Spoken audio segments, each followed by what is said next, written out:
Bienvenidos a este módulo 4 de la materia contabilidad, en donde terminaremos de dar un cierre a la materia, incorporando todos los conocimientos que fuimos adquiriendo y viendo cómo finaliza este análisis de los estados contables, aquellos que empezábamos a analizar a partir del módulo 1.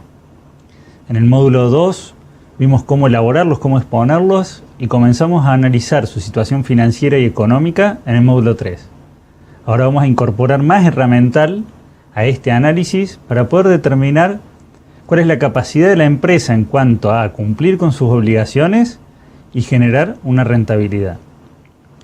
Efectuando un encuadre de este módulo, si bien ustedes ya lo han estudiado en las lecturas correspondientes al SAM, vamos a revisar un poco los conceptos que hemos visto. A partir de los estados contables, entonces, que exponía la empresa, los utilizamos adaptando esa información para poder analizar y separar, por un lado, la estructura patrimonial y por otro lado, la estructura de resultados. A partir de la estructura patrimonial, en donde nos encontraremos con el activo, el pasivo y el patrimonio neto, vamos a analizar la capacidad de pago de la empresa. Es decir, la capacidad de cumplir con sus obligaciones en tiempo y forma. Esto se refiere a cumplir con sus obligaciones en el tiempo pactado y de la forma que se haya establecido al perfeccionar la operación.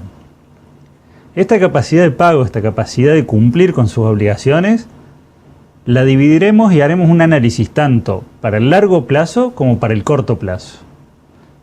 Cuando hablamos de largo plazo nos referimos al concepto de solvencia.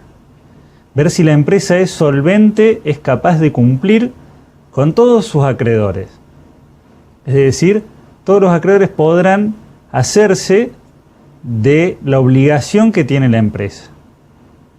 Si hablamos de capacidad de pago, capacidad de cumplir con sus obligaciones en el corto plazo, estamos hablando del concepto de liquidez. Con corto plazo nos referimos a el próximo ejercicio económico. Es decir, en definitiva, con corto plazo vamos a analizar un año calendario. Por lo tanto, cuando hablemos de capacidad de pago en el corto plazo, no nos interesarán para ese análisis los conceptos de activo no corriente y pasivo no corriente. Nos centraremos solamente en los conceptos corrientes, es decir, el activo corriente, aquel que se va a hacer líquido en los próximos 12 meses a partir de la fecha de cierre de ejercicio, y en el pasivo corriente, que era aquel que iba a ser exigible en los siguientes 12 meses a partir de la fecha de cierre de ejercicio. Comparando estos dos conceptos, analizando uno y otro, intentaremos aplicar ratios o indicadores que nos determinarán cuál es la capacidad de pago en el corto plazo de la empresa. Pero así como por un lado teníamos la estructura patrimonial, dijimos que dividíamos también y teníamos por otro lado la estructura de resultados. Esta estructura de resultados es la que utilizamos para analizar la rentabilidad que brinda la empresa. Es decir, ver si la empresa es rentable, tanto para el sector como para los dueños o los propietarios. ¿Y a qué nos referimos con esto? Cuando decimos si la empresa es rentable para el sector, lo que hacemos es comparar las distintas empresas que forman parte de la competencia, analizar la rentabilidad que están obteniendo y ver la rentabilidad que obtiene nuestra empresa. Si superamos la media, significa que la empresa está siendo rentable para el sector. Por el contrario, si se encuentra por debajo de la media, entonces en ese caso nuestra empresa no está siendo rentable para el sector. Para este análisis tenemos que utilizar la rentabilidad del activo, es decir, la rentabilidad que nos brindan los recursos que hemos puesto a disposición para la actividad principal del ente. Entonces nos enfocamos en la rentabilidad del activo calculada como utilidad operativa o utilidad ante intereses e impuestos sobre el activo promedio. Fíjense que no nos está interesando en este caso los resultados extraordinarios, la parte financiera y tampoco los impuestos.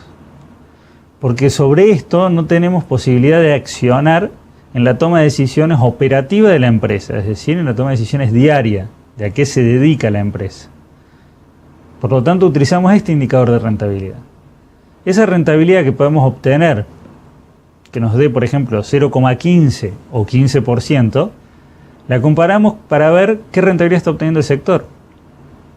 Si lo analizamos un segundo, podemos ver que calculando de esta forma la rentabilidad del activo, no importa la magnitud de los activos que tenga una empresa u otra. Es decir, no importa la envergadura de una empresa y de otra. ¿Por qué? Si una empresa tiene mayor envergadura, va a tener mayor cantidad de activos. Por lo tanto, se le va a exigir una utilidad mayor. Ahora, cuando yo mido la rentabilidad como utilidad sobre el activo promedio, me va a dar un porcentaje. Es decir, qué porcentaje corresponde esa utilidad con respecto al activo que tiene la empresa en juego. Esto no importa si yo quiero analizar esta situación con respecto a otra empresa de mucho menor envergadura, porque esta empresa más chiquita en realidad va a tener menor cantidad de activos puestos a operativizar el accionar de la empresa diario. Entonces, como tiene menor cantidad de activos, teniendo también una mucho menor utilidad, yo puedo llegar a tener mayor rentabilidad que la empresa que tenía mayor envergadura. Entonces fíjense que no importa si una empresa es grande y la otra es pequeña empresa, o si comparo una mediana empresa con una pequeña empresa, ya que la mediana empresa va a tener una mayor cantidad de activos puestos a jugar. En cambio, la pequeña empresa, menos activos. Pero asimismo le voy a exigir mayor utilidad a la empresa mediana para poder llegar a obtener la misma rentabilidad que obtiene la empresa pequeña. Entonces, al llevarlo a una tasa o a un porcentual, si lo multiplico por 100 a este indicador de rentabilidad, dejo de lado cualquier sesgo en cuanto a la envergadura de la empresa y puedo comparar a la empresa del sector. Pero decíamos que para ver si era rentable la empresa, no solo la comparaba con respecto al sector, sino también con respecto a los dueños. ¿A qué nos referimos con esto? ¿Cuándo una empresa puede ser rentable para los propietarios? No podemos determinar con un indicador si es rentable o no para los propietarios. Tenemos que tener otro dato adicional, que es las expectativas que tengan los propietarios sobre rentabilidad. Entonces puede ser que para alguno de ustedes una empresa no sea rentable y que para mí sí, porque quizás mi expectativa de rentabilidad era del 10%. Y supongamos que para ustedes la expectativa de rentabilidad era del 15%. Si la empresa obtiene una rentabilidad del 12%, para mí esa empresa es rentable y para ustedes no lo ha sido. Entonces, para determinar si una empresa es rentable para los propietarios, debemos calcular el indicador de rentabilidad del patrimonio neto y comparar este con las expectativas. Si el indicador de rentabilidad del patrimonio neto supera las expectativas de los propietarios, esa empresa ha sido rentable para los propietarios. Si el indicador de rentabilidad del patrimonio neto es inferior a las expectativas que tienen los propietarios, significa que esa empresa no ha sido rentable. Fíjense que entonces no solo con calcular el indicador de rentabilidad del patrimonio neto puedo saber si es rentable o no. Tengo que compararlo sí o sí con respecto a las expectativas que tenían los propietarios sobre esa empresa. Entonces, en definitiva, separamos como en dos partes. Por un lado la estructura patrimonial y por otro lado la estructura de resultados. Con la primera nos enfocamos en ver la solvencia y liquidez de la empresa, es decir, la capacidad de pago en el largo plazo y en el corto plazo. Con la segunda, con la estructura de resultados, nos enfocamos en ver si la empresa es rentable. Y como primera medida vamos a separar en ver si es rentable para el sector o para la competencia con respecto a la competencia, y ver si es rentable para los propietarios o los dueños de la empresa. Entonces, en base a esto ya podemos elaborar, una vez que apliquemos todo el herramental, todos los indicadores que ustedes pueden ver, vamos a poder determinar y poder elaborar un informe económico financiero sobre la situación de la empresa. Habiendo analizado el esquema conceptual de este módulo, veamos ahora los conceptos claves con los cuales trabajaremos.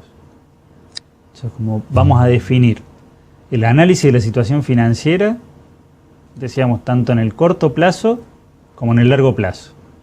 Con situación financiera entonces nos referíamos a capacidad de pago. En el corto plazo, liquidez; largo plazo, solvencia.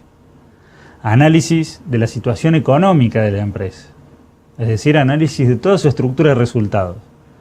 Con esto vamos a determinar si es rentable o no. Por lo tanto, una vez que hemos analizado y hemos calculado tanto los indicadores para situación financiera como situación económica, vamos a poder elaborar por último el informe sobre la capacidad de pago y de generación de utilidades. Es decir, el informe final que emitimos una vez que hemos analizado los estados contables de la empresa. Y en este informe vamos a abarcar las preguntas sobre si la empresa puede hacer frente a todas sus obligaciones y si la empresa es rentable o no es rentable. Definidos estos conceptos claves, pasemos entonces a ver cuál es la situación problemática con la cual vamos a trabajar para este módulo. Entonces vamos a definir una situación de la empresa que en definitiva son los estados contables con los cuales venimos trabajando desde el módulo 2. Entonces vamos a continuar el análisis. Si recuerdan, en el módulo anterior habíamos comenzado a ver cuál era la situación de la empresa efectuando el análisis vertical-horizontal. Ahora, en base a la misma información, vamos a complementar ese análisis vertical-horizontal y vamos a calcular los indicadores para poder determinar bien cuál es la situación financiera y económica. Es decir, complementamos ese análisis. No es que sean dos análisis diferentes o aislados, los cuales puedo utilizar uno y el otro no, sino que en definitiva lo complementamos. Podemos ver que en el estado de situación patrimonial, reordenando la información para poder trabajar en base al cálculo de indicadores, ahora hemos desglosado tanto los rubros como las cuentas. Es decir, podemos ver que dentro de cada rubro tenemos las cuentas que los componen y vemos tanto el porcentaje de composición como de tendencia.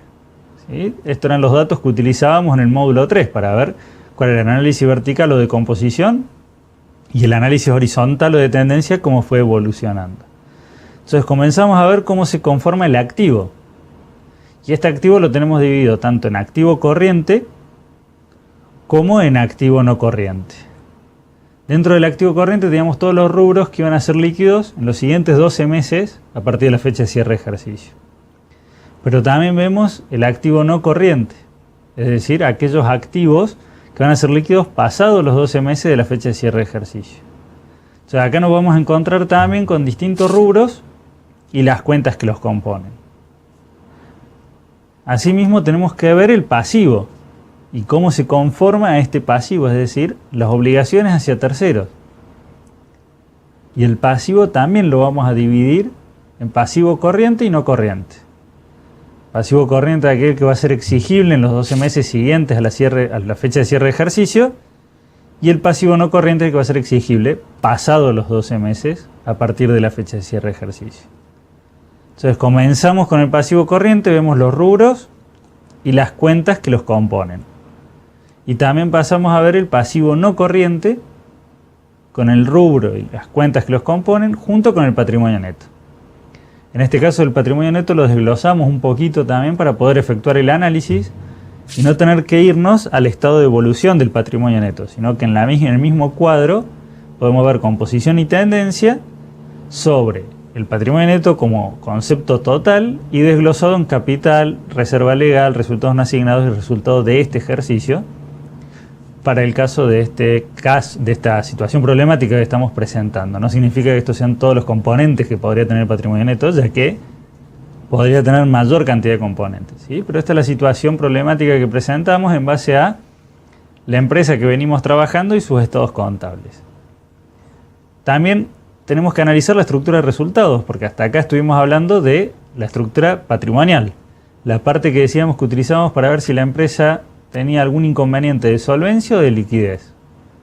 Pero por otra parte dijimos que también analizábamos la estructura de resultados y ver cómo son los resultados que formaron parte de cada ejercicio. Siempre comparativo, un ejercicio con el anterior. Acá podemos ver que tenemos por un lado el ejercicio A2, que es el ejercicio vigente, el ejercicio en el cual nos encontramos, y siempre lo hacemos comparativo con el ejercicio anterior o el ejercicio A1. Entonces partimos de las ventas, ya que recuerden que esta va a ser la base para el módulo 3 cuando calculábamos en la composición vertical. Decíamos que la base de las ventas era, la base de la estructura de resultados era ventas 100%. O sea, teniendo esta estructura de resultados con las ventas, pasamos a analizar los distintos conceptos que podemos encontrar o componentes que podemos encontrar dentro del estado de resultados. Analizamos también el costo de ventas, llegamos a la utilidad bruta y pasamos a ver toda la actividad de apoyo, es decir, los gastos de administración, de comercialización, otros ingresos y egresos. De esta forma llegamos a un renglón que es importante, si se quiere, cuando ustedes vayan a calcular los indicadores, que es la utilidad antes de intereses e impuestos. ¿Por qué es importante la utilidad antes de intereses e impuestos? Porque es nuestra utilidad operativa, es decir, la utilidad que vamos a utilizar para calcular el indicador de rentabilidad del activo.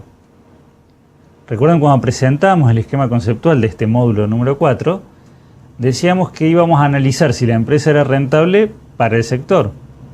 Para ver si la empresa es rentable para el sector tenemos que calcular la rentabilidad del activo. Esta rentabilidad del activo era utilidad ante intereses e impuestos sobre el activo promedio. Por lo tanto, este renglón de utilidad ante intereses e impuestos va a ser importante para este cálculo. O sea, hasta acá tenemos un primer dato.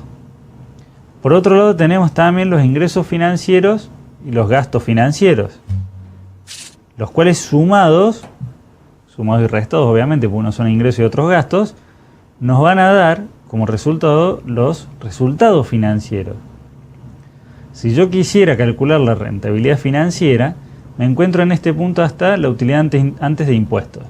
O sea, para el cálculo de la rentabilidad financiera, por ejemplo, utilizaríamos este renglón de utilidad antes de impuestos, una vez sumados y restados los resultados financieros. ¿Para qué nos va a servir principalmente el cálculo de la rentabilidad financiera? Es para cuando quiero analizar el efecto palanca. Recuerden que el efecto palanca lo voy a calcular como rentabilidad financiera sobre rentabilidad económica. Rentabilidad económica ya vimos su cálculo, era la rentabilidad del activo.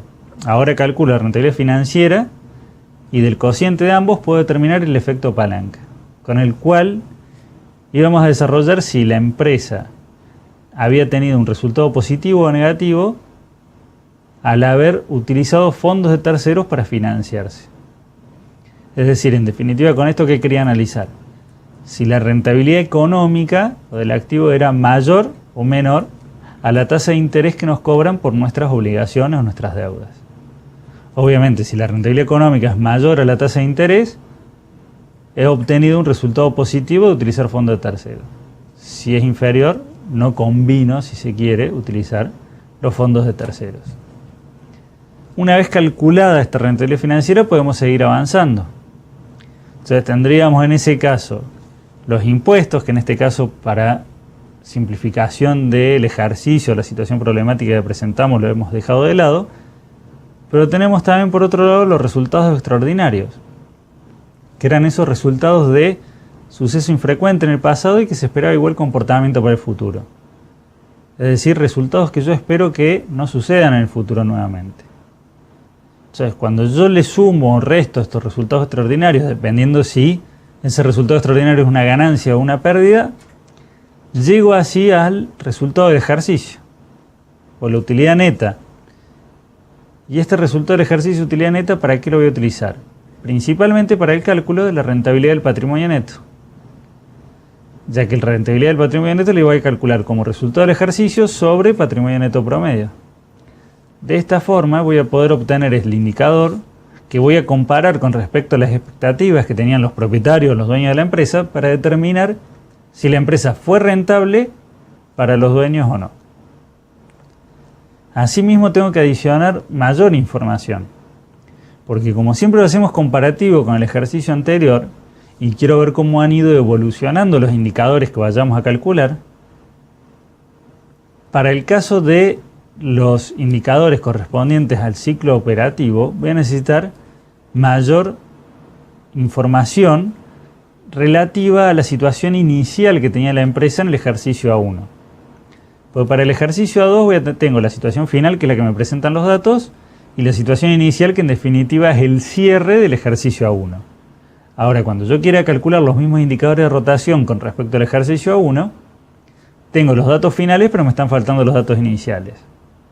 De esta forma agreguemos los datos iniciales, y entonces nos dice que para la situación problemática que estamos viendo, tenemos que tomar que la existencia inicial de bienes de cambio para el ejercicio A1 era de 15.000 pesos, el saldo inicial de los créditos por ventas para ese ejercicio A1 de 8.500 pesos, saldo inicial de las deudas comerciales de 11.500 pesos y las compras de mercadería que se realizaron durante el ejercicio A1 fueron de 55.000 pesos. Con estos datos entonces podremos calcular los indicadores de rotación también para el caso del ejercicio A1. Entonces, de esta forma podemos comparar tanto indicadores del ejercicio A2 como con respecto al ejercicio A1 y ver cómo han ido evolucionando. No solo tener una foto en un momento determinado, sino también ver cómo evolucionó la situación de la empresa desde el ejercicio A1 hacia el ejercicio A2. Teniendo estos datos, le adicionamos que también las compras de mercadería realizadas durante el ejercicio A2 fueron de 23.000 pesos. O sea que estos datos no figuran en los estados contables porque compras, al ser una cuenta de movimiento, no tiene saldo, como habíamos visto. Las cuentas de movimiento quedan sin saldo al final, no la vemos expuesta en los estados contables. Tiene que recordar adicionar tanto las ventas como al costo de venta el componente impositivo generado por el IVA, ya que el caso de costo de ventas y ventas no lo tiene incluido, pero cuando veamos los componentes patrimoniales sí lo van a tener incluido. Entonces, para netear este efecto, ¿qué debemos hacer? El concepto de ventas o costo de venta lo multiplicamos por 1.21, asumiendo como supuesto que esta empresa tiene una alícuota del 21%. ¿Sí? Para simplificar el caso, suponemos que todos los artículos que se venden y que se compran tienen una alícuota del 21%. Entonces, como voy a comparar un componente, cuando calcule los indicadores de rotación, voy a tener en el numerador un componente patrimonial que va a tener incluido el componente impositivo, tengo que tener en el denominador también otro componente patrimonial adicionado al componente impositivo, en este caso multiplicándolo por 1.21. Y el pasivo al inicio del ejercicio 1 es de 14.000 pesos. Bien, entonces, ¿qué tenemos que hacer en esta actividad? Principalmente calcular todos los indicadores que han visto en el módulo 4, es decir, no dejar ninguno excluido. Pero vamos a definir tres consignas principales, independientemente de que para responder el resto de las preguntas ustedes tienen que calcular todos los indicadores en base a este enunciado. Como consignas principales vamos a establecer: analizar la situación financiera de largo plazo de la empresa. Nos vamos a centrar en los indicadores de solvencia y endeudamiento. Analizar la situación financiera de corto plazo, concentrándonos en los indicadores de liquidez y liquidez seca o prueba del ácido. Y por último, calcular la rentabilidad del activo para poder determinar si la empresa JOVE SRL ha sido rentable o no. En base a estas consignas, deben trabajar, cumplimentar estas tres consignas y después juntos las vamos a revisar a ver cómo vamos a trabajar.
Bien, seguramente han trabajado a paso firme y confiados en los resultados que habían obtenido.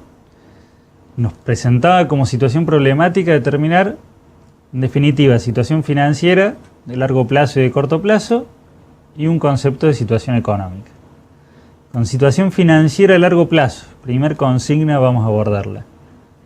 Nos pedía determinar o calcular el indicador de endeudamiento y el indicador de solvencia. Para esto entonces tenemos que ver, lo principal es ir y analizar qué información de los datos que teníamos voy a necesitar para calcular estos indicadores. Entonces comencemos con el más grande, si se quiere, que es el indicador de solvencia, ¿sí? O el primero que empezamos a analizar. Entonces, para el indicador de solvencia yo sé que tengo que tener como dato cuáles fueron mis activos y mis pasivos. Tanto para el ejercicio A2 como para el ejercicio A1. Obviamente en este caso al cierre de cada ejercicio.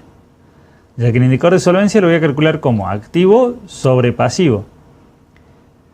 En el caso del ejercicio, la situación planteada, vemos que para el ejercicio A1 el indicador nos da 6,13 y para el ejercicio A2 2,11. Es decir, en este caso no tenemos que analizar solamente cuál es la situación al cierre de ese ejercicio, sino ver también la evolución. En principio no tenemos ningún problema de solvencia. Es decir, en principio, con nuestros activos podemos cubrir todos nuestros pasivos. Pero vemos que ha caído abruptamente. Antes teníamos 6 veces nuestro pasivo en nuestros activos y ahora lo tenemos prácticamente 2 veces. Entonces veo cómo evolucionó. En este caso tengo una tendencia negativa muy fuerte. Vale para este primer indicador una aclaración que nos sirve para todos los indicadores. No se asusten o no se preocupen si los decimales o si el indicador le dio algún resultado un poco diferente, ya que esto es a causa del redondeo, ¿sí? Siempre que se encuentren ustedes de todas formas con respuestas u opciones, ninguna es tan fina como para que se equivoquen por los decimales. Esto va a depender de cuántos decimales yo tomo para el cálculo, ¿sí? O sea, cuántos decimales voy tomando como resultado y qué redondeo hago. O sea que no se preocupen si le da un poquito diferente el resultado. Lo más importante es la interpretación que yo haga de ese resultado, es decir, cómo tome ese dato para elaborar información. Como dijimos, en este caso tengo una tendencia negativa muy fuerte. Para completar el análisis de la situación financiera a largo plazo nos pedía, aparte del indicador de solvencia que vimos, el indicador de endeudamiento. Es decir, relacionar cómo se encuentra financiada nuestra empresa. Si se encuentra financiada principalmente con fondos de terceros o se encuentra financiada principalmente con fondos propios. Para esto, ¿qué vamos a tener que calcular? El pasivo y el patrimonio neto. Es decir, pasivo, obligaciones hacia terceros, patrimonio neto, fondos propios. De esta forma vamos a hacer un cociente entre los dos indicadores, entre los dos conceptos, perdón, y vamos a determinar el indicador de endeudamiento para ver si es mayor a 1 o menor a 1. ¿Qué significa esto? Si es mayor a 1, se va a interpretar como que estamos financiados principalmente con fondos de terceros, ya que el cálculo del indicador de endeudamiento es pasivo sobre patrimonio neto. Si es igual a 1, estamos financiados en igual medida, tanto por fondos propios como fondos de terceros. Y por último, si es menor a 1, estamos financiados en mayor medida con fondos propios. Para el caso, ustedes han calculado y hemos determinado que en el ejercicio A1 era 0,20 y en el ejercicio A2 es 0,9. Por lo tanto, podemos determinar que nos encontramos financiados principalmente con fondos propios, pero tenemos también una tendencia hacia financiarnos principalmente o financiarnos en mayor medida con fondos de terceros, ya que hemos pasado de 0,20 a 0,90 en un ejercicio económico. Es decir, la relación entre nuestros pasivos y nuestros patrimonios netos es más próxima en este ejercicio porque está tendiendo casi a 1. Lo cual, en primera medida, no podemos determinar que sea malo, digamos. Es una señal de alerta. Pero este análisis lo tendría que completar analizando el efecto palanca, por ejemplo, para ver si obtuvo un resultado positivo al incorporar deudas con terceros o no. Si el efecto palanca nos diera inferior a 1, significa que no ha sido positivo este incremento de nuestros pasivos de financiarnos en mayor medida con fondos de terceros. Si yo me apalanco correctamente, y entonces obtengo una utilidad superior al incorporar mayores activos financiados con fondos de terceros y la rentabilidad que yo le obtengo a esos activos es superior a la tasa de interés que me cobran por el financiamiento, en ese caso sería positivo. Es decir, ¿qué es importante de todo esto? Que con un solo indicador no determinemos cuál es la situación de la empresa. Que al calcular un solo indicador no digamos, uy, esta empresa está bien o esta empresa está mal. Tenemos que aplicar todo el herramental, todos los indicadores, vincular uno a otro para poder elaborar el informe. Es decir, hasta acá que hemos calculado 2 indicadores ya no podemos determinar si está bien o mal la empresa. Sí podemos decir que en principio no tiene problemas en cuanto a su capacidad de pago en el largo plazo, ya que el indicador de solvencia es mayor a 1 y se encuentra financiada principalmente con fondos propios en mayor medida que con fondos de terceros, al dar el indicador de endeudamiento menor a 1. Entonces establecemos una primera conclusión en base a la primera consigna establecida al analizar la situación financiera a largo plazo y decimos que esta empresa no presenta en primera medida inconvenientes en cuanto a capacidad de pago. Vamos a pulir un poco más este concepto y pasemos a la consigna número 2, en donde nos pedía analizar la capacidad de pago en el corto plazo, para lo cual nos enfocamos en los indicadores de liquidez.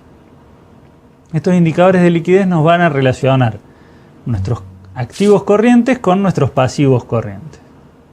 El indicador de liquidez lo calculamos como activo corriente sobre pasivo corriente.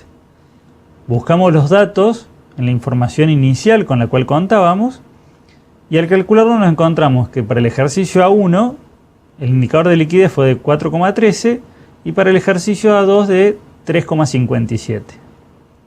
Es decir, podemos ver que nuestros activos corrientes superan a nuestros pasivos corrientes.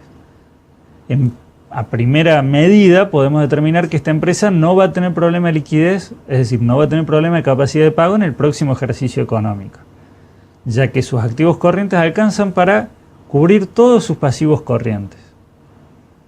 ¿Por qué decimos como en primera medida? Ya que este análisis lo podríamos completar también, o deberíamos completarlo analizando el ciclo operativo de la empresa, para ver con qué velocidad nuestros pasivos se hacen exigibles y con qué velocidad nuestros activos se transforman en dinero. Ya que si es muy alta la exigibilidad de los pasivos y muy baja la velocidad en la cual los activos se transforman en dinero, podríamos llegar a tener un problema de liquidez independientemente que el índice de liquidez corriente nos haya dado superior a 1. En principio, por los resultados obtenidos, al ser tan alto el índice de liquidez corriente, diríamos que no nos encontraríamos con un problema de liquidez en el próximo ejercicio. Pulimos un poco más este indicador. Podemos determinar el capital corriente con estos mismos datos. Y vemos que si el índice de liquidez corriente es superior a 1, el capital corriente va a ser positivo, ya que el capital corriente se calculaba como activo corriente menos pasivo corriente. Por lo tanto, si es positivo el capital corriente, o es mayor a 1 el índice de liquidez corriente, que va a ser el mismo caso, decimos que la empresa tiene un margen de cobertura, ya que cubre todas sus obligaciones hacia terceros en el corto plazo y además le sobra, por así decirlo, activo corriente. Cuando es inferior a 1 el índice de liquidez corriente o negativo el capital corriente, vamos a decir que hay deuda sin consolidar. Es decir, pasivos corrientes que no van a llegar a ser cubiertos con el activo corriente que tiene la empresa, como primera instancia. Obviamente que esto también lo tendríamos que completar con el análisis de rotación de todos los conceptos del ciclo operativo. Puliendo un poco más este indicador, me pedía también la consigna que calcule el índice de liquidez seca o prueba de ácida. En este caso, ¿qué hacemos? Sacamos los bienes de cambio, es decir, el rubro menos líquido dentro de nuestro activo corriente, y vemos cuánto puedo cancelar de mis pasivos corrientes sin tener en cuenta mi stock, sin tener en cuenta mi mercadería. Al calcularlo para los 2 años vemos que en el ejercicio A1 el resultado es 2,25 o próximo a este, y en el ejercicio A2 3,16, o les tiene cargado también próximo a este resultado. Vemos entonces que, incluso sin tener en cuenta los bienes de cambio, esta empresa no tendría problema en cuanto a cancelar sus pasivos corrientes en el próximo ejercicio económico, ya que sin tener en cuenta los bienes de cambio, igual los cancelo. Tengan cuidado si seguimos avanzando y calculamos el índice de liquidez inmediata o absoluta, que no necesariamente yo quiero tener un índice de liquidez inmediata o absoluta muy alto, o un índice de liquidez seca, ya que a la empresa no le conviene tampoco tener un exceso de liquidez. O sea que si yo tengo un exceso de liquidez, la plata no me genera renta. Es preferible tener ese exceso de liquidez o ese exceso de dinero invertido, ya sea en stock o en inversiones transitorias. Si ese exceso de liquidez no lo podemos colocar o ya tenemos un exceso de stock, lo ponemos dentro de inversiones transitorias, es decir, acciones de otra empresa, plazos fijos, títulos públicos, y de esa forma generamos una renta para ese dinero que nos estaba sobrando. En síntesis, para el corto plazo esta empresa tampoco tendría problemas, en principio, con respecto a su capacidad de pago. Es decir, podría cubrir todas sus obligaciones hacia terceros del corto plazo, todo su pasivo corriente, sin mayores inconvenientes. Por último, la última consigna que abordábamos, ya nos enfocábamos en la estructura de resultados, para lo cual nos pedía que determinemos cuál era la rentabilidad del activo. Para calcular la misma, ¿qué debería hacer? Tomar la utilidad ante intereses e impuestos y dividirla por el activo promedio. Acá en placa vemos en realidad como información más desagregada, ¿sí? Como para tener mayor grado de información, pero el resultado al que tienen que arribar tiene que ser próximo a este. ¿Qué vemos? Que al resultado ordinario le neteamos el componente financiero. Nosotros teníamos un resultado ordinario de una ganancia de 13.400 pesos en el ejercicio A1 y una pérdida de 11.560 pesos en el ejercicio A2. Este es el resultado al que arribamos sin tener en cuenta el resultado extraordinario. Es decir, sin tener en cuenta los 5.000 pesos eso de pérdida de resultado extraordinario. Los costos financieros, es decir, el resultado financiero de netear los ingresos y los gastos financieros, me da 600 pesos en el ejercicio A1 y 200 pesos en el ejercicio A2. Por lo tanto, yo tomo el resultado ordinario del activo y neteo esta parte financiera para volver como si dijéramos un renglón más arriba. Y nos queda 11.360 para el ejercicio A2 como pérdida y 14.000 pesos redondo para el ejercicio A1, que era una ganancia. Definitivo, ustedes llegan al mismo resultado si empiezan de arriba para abajo y llegan hasta la utilidad ante intereses e impuestos o utilidad operativa. A esto lo tengo que dividir por el activo promedio. O bien puedo hacer el promedio del pasivo más el patrimonio neto. Es decir, y determinar la suma de pasivo más patrimonio neto, hacer un promedio entre los dos ejercicios económicos, ya que vimos allá en el módulo 1 que el activo era igual a la suma de pasivo más patrimonio neto. De esta forma obtengo el resultado dividiendo la utilidad esta ordinaria del activo sobre el promedio de esta sumatoria de pasivo más patrimonio neto. Y llegamos a una rentabilidad ordinaria del activo que fue 0,17 en el ejercicio A1 y una pérdida de 0,09 en el ejercicio A2. ¿Sí? Si yo quisiera hacer una rentabilidad del ejercicio del activo, es decir, tomando una utilidad neta, vemos que no cambia para el ejercicio A1, pero sí cambia para el ejercicio A2, producto de los resultados extraordinarios estos de 5.000 pesos que estábamos tomando. En definitiva, a nosotros nos interesa, si se quiere, la rentabilidad ordinaria del activo o la rentabilidad esta operativa del activo, ¿sí? Que calculábamos como utilidad ante interés e impuesto, utilidad operativa sobre activo promedio. ¿Y para qué nos interesa? Vemos que en el ejercicio A2, al tener una pérdida, la rentabilidad me da negativa, es como que pierde un poco el concepto de su cálculo, ya que si las empresas del sector, yo quiero analizar si es rentable o no con respecto a las empresas del sector, y al ya obtener una pérdida en este ejercicio, incluso una pérdida en cuanto a su resultado ordinario, vamos a determinar que no es rentable con respecto al sector, pues estoy obteniendo pérdida. Para el ejercicio A1 sí me sirve ese indicador. Entonces calculamos con respecto al sector. Si yo digo, las empresas del sector, o decir la competencia, obtienen un 10% de rentabilidad, bueno, nuestra empresa es rentable con respecto al sector, ya que nuestra rentabilidad fue del 17%. Ahora, si la competencia o las empresas del sector están obteniendo una rentabilidad del 20%, en ese caso vemos que nuestra empresa no ha sido rentable con respecto al sector porque está por debajo de ese 20% al tener una rentabilidad del 17%. Es decir, el análisis nos sirve principalmente en el ejercicio A1, en el cual obtuvimos ganancia. En el ejercicio A2, con una pérdida, pierde un poco el sentido de ese análisis. Habiendo visto estas tres consignas abiertas que habíamos planteado, Completemos un poco el análisis para darle un buen marco a este módulo 4, a este trabajo práctico que están desarrollando, y analicemos algunas preguntas para completar algunos ejercicios que vamos a completar este análisis o este trabajo del módulo 4. Comencemos entonces con un ejercicio 1 que planteamos para efectuar un análisis más profundo.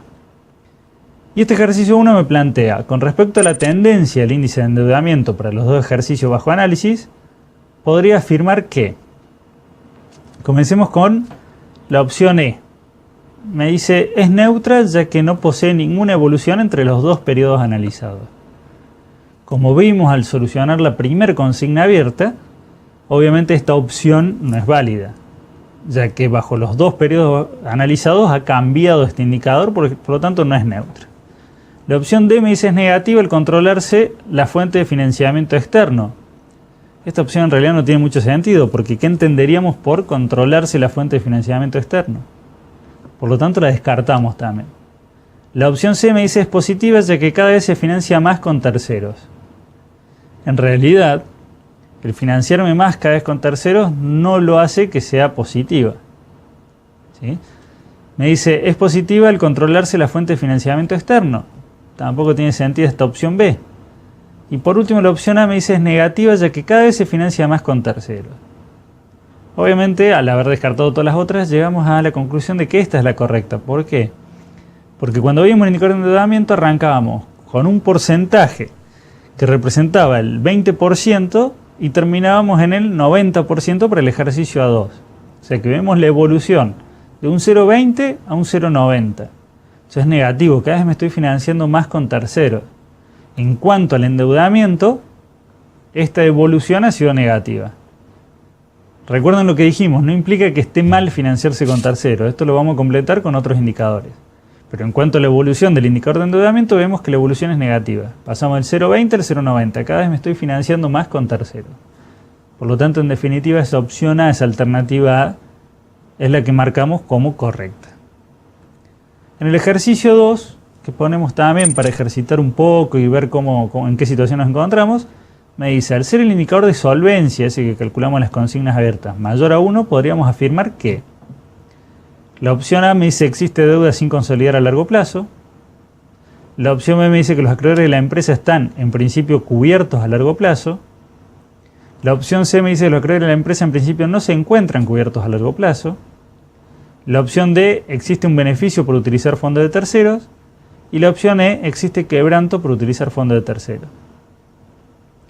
Fíjense cómo uno tiene que analizar las distintas alternativas que tiene. Vemos que la de beneficio o quebranto por utilizar fondos de terceros no tiene mucho sentido al hablar de indicador de solvencia, ya que no podemos determinar esto con indicador de solvencia.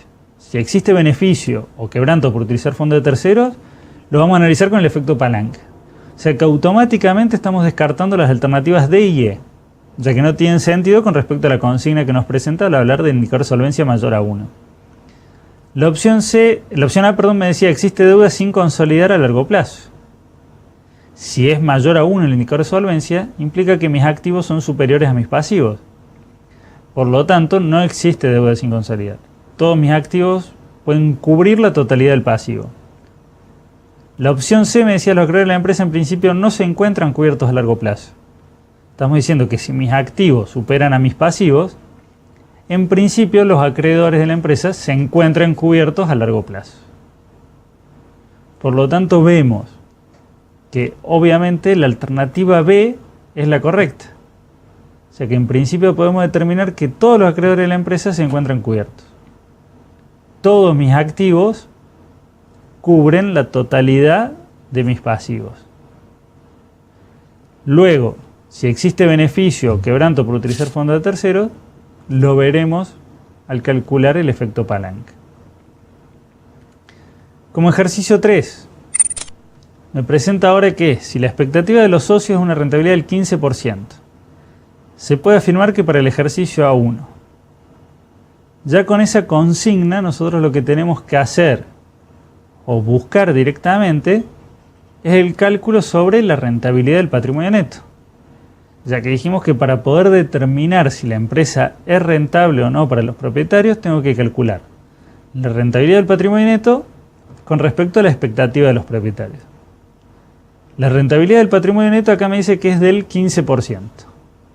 Perdón, que la expectativa de los socios es del 15%. El dato que me falta entonces es cálculo de la rentabilidad del patrimonio neto. Buscamos los datos en la información inicial que teníamos y calculamos la rentabilidad del patrimonio neto, como saben ustedes, como resultado del ejercicio sobre patrimonio neto promedio, sin tener en cuenta para el patrimonio neto promedio el resultado del último ejercicio. Y vamos a las alternativas. La alternativa A me dice, la empresa no es rentable para los propietarios, que esto sucedería en el caso en que la rentabilidad del patrimonio neto sea inferior a ese 15%. La alternativa B me dice que es indistinto para los propietarios invertir en la empresa o en otra alternativa. ¿Cuándo sucedería esto? Cuando yo calculo la rentabilidad del patrimonio neto y esta es igual al 15%. Entonces, en este caso, para los socios es lo mismo, ya que esta expectativa que tienen es en base a otras inversiones que pueden realizar. Si pueden realizar otras inversiones en las cuales llegan al 15% y la rentabilidad del patrimonio neto para esta empresa también es del 15%, entonces en ese caso sería indistinto. Les da lo mismo, digamos, invertir en esta empresa que invertir en cualquiera de las otras alternativas que tienen. La alternativa C me dice, la empresa es rentable para los propietarios. Esto se daría en el caso en que la rentabilidad del patrimonio neto sea superior a las expectativas que tienen los propietarios. Es decir, tendríamos que arribar a una rentabilidad del patrimonio neto que exceda o que supere a ese 15%.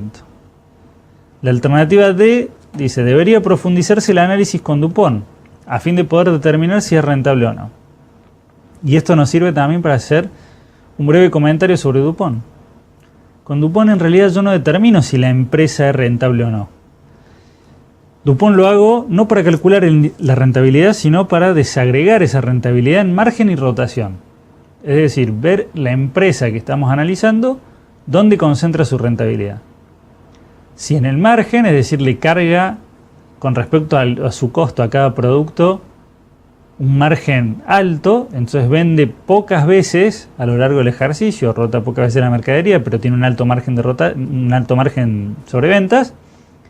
O bien que la empresa concentre su rentabilidad en la rotación de productos. Cuando vemos un supermercado o un hipermercado, obviamente tienen un margen bajo y rotan muchas veces sus productos, es decir, tratan de efectuar muchas ventas. Entonces nos tienen que tentar a comprar varias veces o comprar mucho para poder rotar la mercadería. Entonces compensan un bajo margen sobre ventas con una rotación alta de mercadería. Otras empresas no venden en grandes cantidades o no venden muchas veces a lo largo del ejercicio, por llamarlo de alguna manera, entonces le cargan o tienen que obtener su rentabilidad a través del margen. De cargarle una diferencia alta entre el costo del producto y el precio al cual se lo vende al mercado. Entonces, entre la diferencia de ese precio y ese costo, obtienen un margen alto y ese margen alto les genera una rentabilidad que compense la poca rotación que tienen de mercadería. La opción, pero recuerden, entonces Dupont no lo utilizó para calcular rentabilidad, sino que lo utilizó para desagregar la rentabilidad en estos dos componentes, margen y rotación. El cálculo de rentabilidad ya lo hice, en definitiva lo cubrí con la rentabilidad del patrimonio neto, la rentabilidad económica del activo y la rentabilidad financiera si se quiere. La alternativa E me dice, sería deseable que la rentabilidad del activo sea inferior a ese porcentaje. Y acá tenemos que analizar por qué sería deseable o qué obtendría si la rentabilidad del activo es inferior a ese porcentaje. En definitiva no tiene sentido, ya que el 15% es la expectativa de los propietarios y la rentabilidad del activo yo la utilizo principalmente para comparar con respecto a las empresas del sector.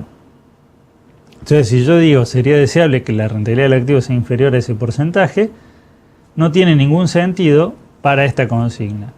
Nos quedan entonces como alternativas la A, la B y la D.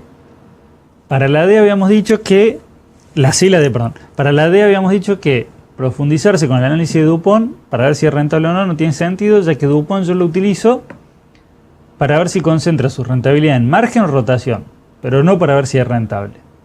Por lo tanto, ya descartamos también la D. Nos quedan las alternativas A, B y C. ¿Y cómo vamos a contestar en base a estas tres alternativas? Si la rentabilidad del patrimonio neto es inferior al 15%, la alternativa A es la correcta. Si es igual al 15%, la alternativa B es la correcta. Y si es superior al 15%, la alternativa C es la correcta. Fíjense que vamos haciendo todo un análisis con respecto a las alternativas, ya que les quiero dar un mecanismo de respuesta que les sirva también para el resto de preguntas con las cuales se encuentran en este trabajo práctico, pero principalmente que les sirva también para cuando ejerciten y se vean en la práctica, en la realidad, con la necesidad de estos cálculos. Todas estas alternativas en realidad son consultas quizás que nos hace un cliente, nos hacen dentro de la misma empresa, o consultas que nos hacemos nosotros mismos en nuestra empresa.